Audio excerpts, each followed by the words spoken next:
Pelo sinal da Santa Cruz, livrai-nos Deus nosso Senhor dos nossos inimigos. Em nome do Pai, e do Filho, e do Espírito Santo. Amém. Podem se assentar. Reverendíssimo Padre Arthur, nosso estimado vigário paroquial, reverenda irmã, amados irmãos. A missa de hoje, na nossa liturgia, ela recebe o nome de Domingo Inaubis. Nos tempos mais antigos, nos primeiros séculos da vida da igreja, os batizados na vigília pascal recebiam uma túnica branca. Algo disso ainda permanece, ainda hoje, quando nos batizados o padre ele entrega uma toalha para o batizando, para a criança que está sendo batizada. E também pelo costume já muito antigo de que quando a pessoa que vem ser batizada se aproxima para receber o batismo, vem à igreja, ela vem vestida com uma roupa branca. Pois bem, os primeiros cristãos que eram batizados na vigília pascal usavam essa túnica branca até o domingo de hoje. E no domingo de hoje eles finalmente retiravam essa veste que haviam recebido na Páscoa e passavam a usar as suas roupas comuns. Por conta disso, o domingo de hoje é chamado Inaubis. Do latim significaria o domingo da retirada, da deposição das vestes brancas. Com esse gesto simbólico, se pretendia significar que estava encerrado o dia de Páscoa. A festa da Páscoa é uma festa tão grande e tão importante, é a principal festa para nós cristãos, que não basta um dia para nós celebrarmos a festa, mas ela é celebrada ao longo de 8 dias. O dia de Páscoa é um dia que dura 8 dias. Portanto, como sinal de que ainda estava se celebrando a Páscoa, eles permaneciam com essa veste até o dia de hoje, quando eles retiravam. Ainda assim, por mais que o dia de Páscoa se encerra hoje, a celebração do dia de Páscoa, ao longo dos próximos 40 dias, até a festa da Ascensão, lembrando os 40 dias que nosso Senhor ressuscitado esteve com os seus apóstolos, convivendo com eles, deixando os seus últimos ensinamentos, confirmando a fé daqueles homens, dos 11, em sinal disso, ao longo dos próximos 40 dias, nós iremos ainda celebrar a ressurreição de nosso Senhor. Por isso que os próximos 40 dias são chamados na igreja de tempo pascal, é o tempo da Páscoa. O tempo em que o círio pascal, que representa nosso Senhor ressuscitado, ficará conosco, ficará aceso, representando nosso Senhor vivo no meio de nós. O Evangelho de hoje nos fala de 2 aparições de nosso Senhor ressuscitado. A primeira delas acontece no próprio dia de Páscoa, no primeiro domingo de Páscoa, logo pela tarde. Os apóstolos estavam reunidos em um lugar, certamente era o cenáculo, com as portas fechadas por medo dos judeus. Lembremos que os apóstolos eram acusados de terem roubado o corpo de Jesus. E de forma misteriosa, nosso Senhor entra no lugar onde eles estavam. Digo de forma misteriosa, porque afinal de contas as portas estavam trancadas e eles não esperavam receber nosso Senhor. Mas nosso Senhor se põe no meio deles, diz o Evangelho. E nosso Senhor é capaz de tal proeza, pelo fato de que o seu corpo ressuscitado é um corpo glorioso. Ele não está sujeito as mesmas limitações que o nosso corpo corruptível, nosso corpo mortal, está sujeito. Então ele é capaz de adentrar naquele lugar, apesar de fechadas as portas. E diferentemente de como nosso Senhor aparece a Santa Maria Madalena, aos discípulos de Emaús, nosso Senhor logo se dá a conhecer aos apóstolos. Ele lhes diz: a paz esteja convosco. E São Lucas completa o evangelho de hoje dizendo: sou eu, não tenhais medo. Quando nosso Senhor aparece a Santa Maria Madalena e aos discípulos de Emaús, a sua aparência está como que disfarçada, ocultada. Tanto é que eles não reconhecem de imediato a presença de nosso Senhor. Santa Maria Madalena, quando nosso Senhor lhe aparece, pensa que se tratava de um jardineiro que cuidava ali do jardim do túmulo. Já os discípulos de Emaús pensavam que era um viajante que estava ali na estrada, mas na verdade era nosso Senhor. Isso nos mostra que nosso Senhor apareceu tanto a Madalena como aos discípulos de Emaús por causa dos apóstolos. Era para que eles anunciassem previamente aos apóstolos que nosso Senhor havia ressuscitado. E assim preparar já o coração dos apóstolos para abraçar a fé na ressurreição de nosso Senhor. Nosso Senhor, então, tendo preparado a sua aparição, finalmente entra naquele primeiro dia da semana, no lugar onde os apóstolos estavam reunidos, e diz: a paz esteja convosco.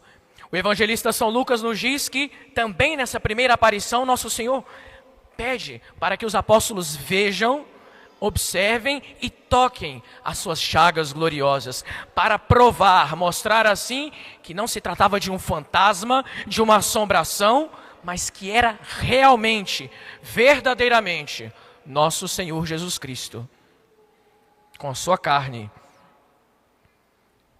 E a primeira grande graça que nosso Senhor ressuscitado dá aos apóstolos, o primeiro dom que Ele lhes faz, é o dom do Espírito Santo. Nosso Senhor soprou sobre os apóstolos e disse: recebei o Espírito Santo. A quem perdoardes os pecados, eles lhes serão perdoados. E a quem o não perdoardes, eles lhes serão retidos.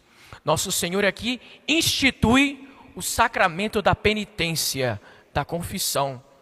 Deu aos apóstolos o poder de perdoar os pecados. E esse poder permanece na igreja de geração em geração. E é por isso que a cada ordenação sacerdotal, quando um novo padre, um novo sacerdote é gerado para a igreja, o bispo lhe diz essas mesmas palavras que nosso Senhor pronunciou naquele dia aos apóstolos: recebei o Espírito Santo.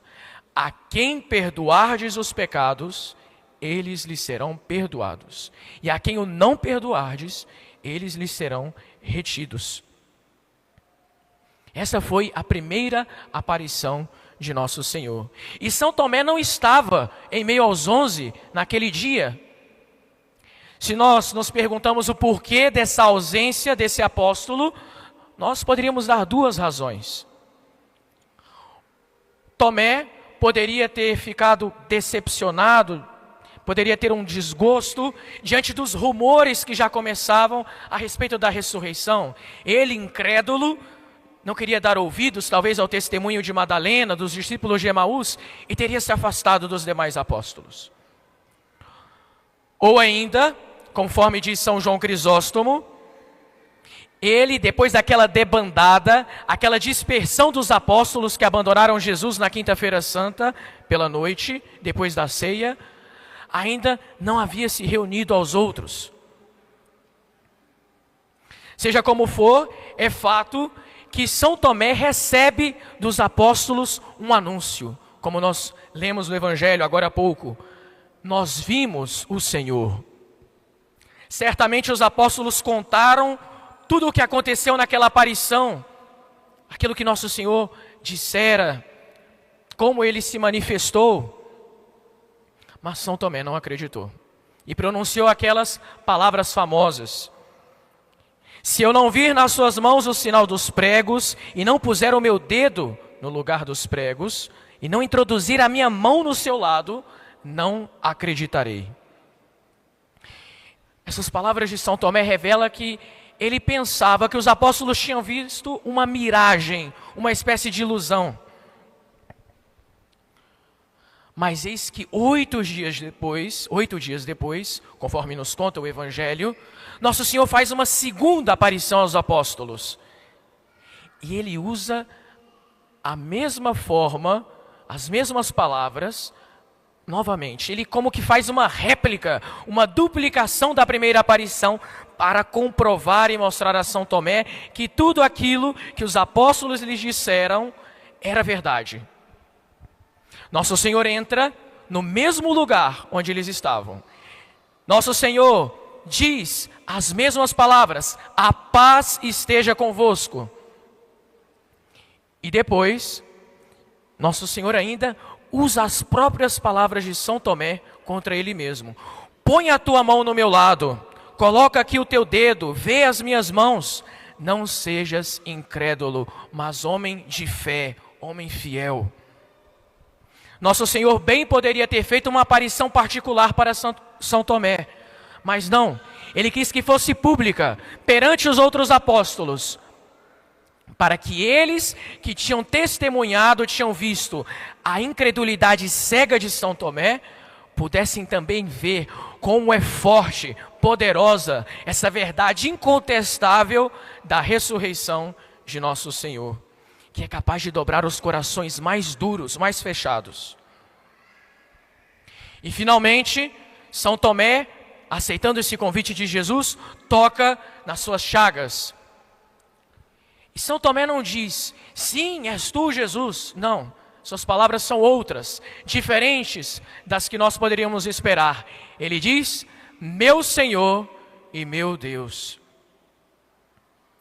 A ressurreição ela não significava apenas que um homem tinha voltado à vida, mas a ressurreição era a prova cabal, a prova mais contundente de que nosso Senhor é de fato Deus verdadeiro, Deus de Deus.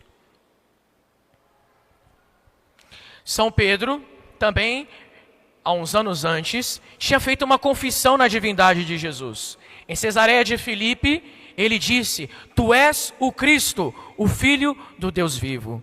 E por conta dessa confissão, desse ato de fé, ele mereceu um elogio de nosso Senhor. Mas agora São Tomé faz uma confissão de fé, meu Senhor e meu Deus, mas recebe uma reprovação. Creste porque me viste, felizes aqueles que creram sem ter visto. Entendamos bem, nosso Senhor reprova aqui São Tomé, não porque ele quisesse provas para acreditar na ressurreição de nosso Senhor. A nossa fé, ela é racional, ela está fundada na razão. O que nosso Senhor reprova é que São Tomé tinha provas suficientes para crer, mas não acreditou. E por isso ele foi incrédulo.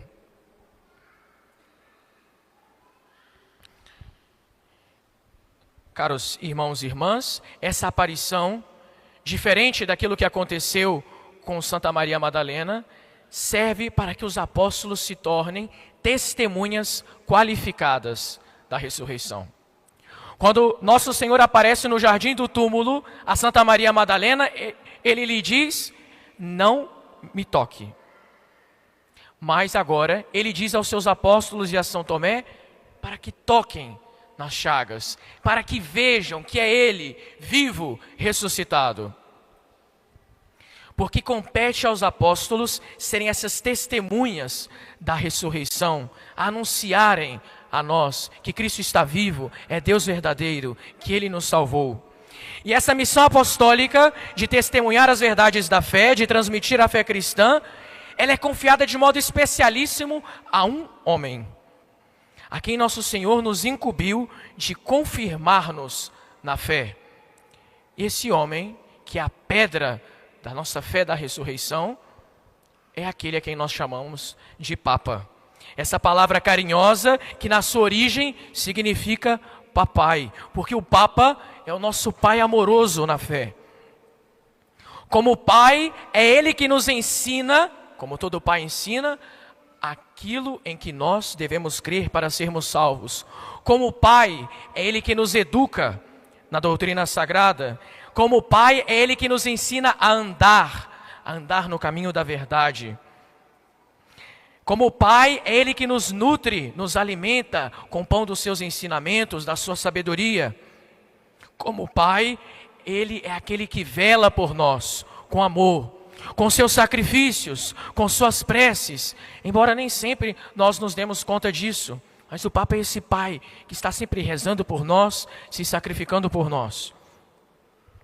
O nosso Pai, o Papa Francisco, que é o sucessor dos apóstolos por excelência e, portanto, a maior testemunha da ressurreição, como todos nós sabemos, ele veio a falecer na última segunda-feira. Ontem nós assistimos o seu sepultamento e amanhã nós vamos fazer um sufrágio especial pela sua alma, porque amanhã é o seu sétimo dia, o sétimo dia da sua morte. A nossa atitude de filhos para com esse pai que se foi não deve ser outra, senão a de um luto profundo e a de pesar pela sua morte. Como seus filhos espirituais e por conta do quarto mandamento, que nos manda que honremos os nossos pais, nós temos a obrigação, nós devemos rezar pela sua alma, pelo seu descanso eterno. Ele tanto nos testemunhou com a sua vida, com as suas palavras, que o Senhor ressuscitou verdadeiramente.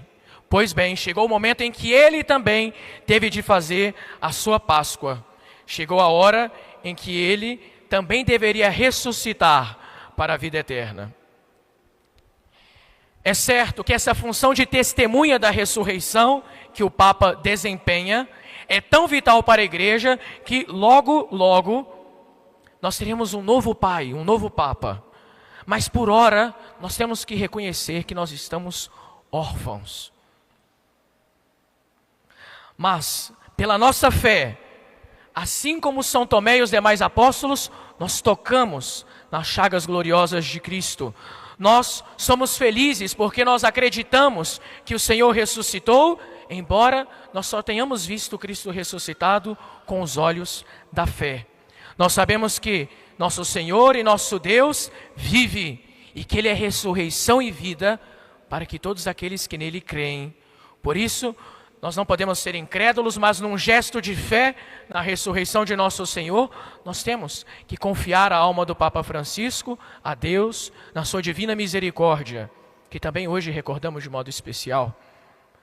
Por isso aqui a nossa obrigação, o nosso dever de rezar pelo Santo Padre, pelo grande Pai da cristandade, o Papa Francisco. Nós sabemos que no último dia, ao som da trombeta, ele haverá de ressuscitar, assim como todos nós, e recebemos um corpo imortal naquele dia, sim, mas por ora nós devemos rezar para que o tempo da sua purificação se complete e ele possa então entrar nos portões do paraíso e ver a Deus face a face para todo sempre. Fiquemos de pé, vamos rezar uma Ave Maria na intenção da alma do Papa Francisco. Ave Maria, cheia de graça, o Senhor é convosco. Bendita sois vós entre as mulheres, e bendito é o fruto do vosso ventre, Jesus.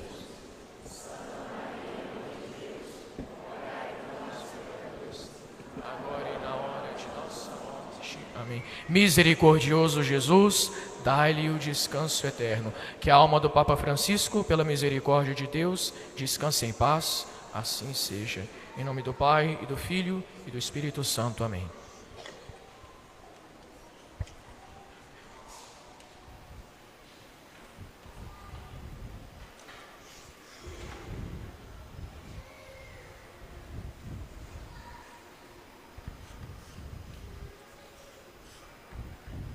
Credo in uno Deum.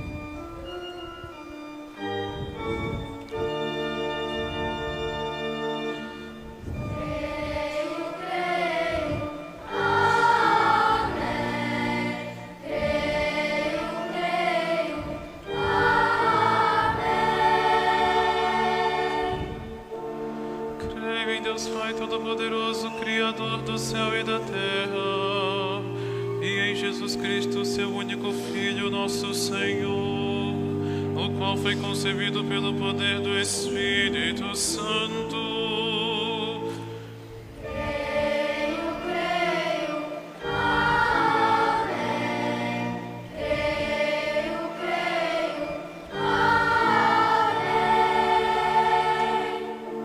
Nasceu da Virgem Maria, padeceu sob Pôncio Pilatos, foi crucificado, morto e sepultado, desceu à mansão dos mortos, ressuscitou ao terceiro dia,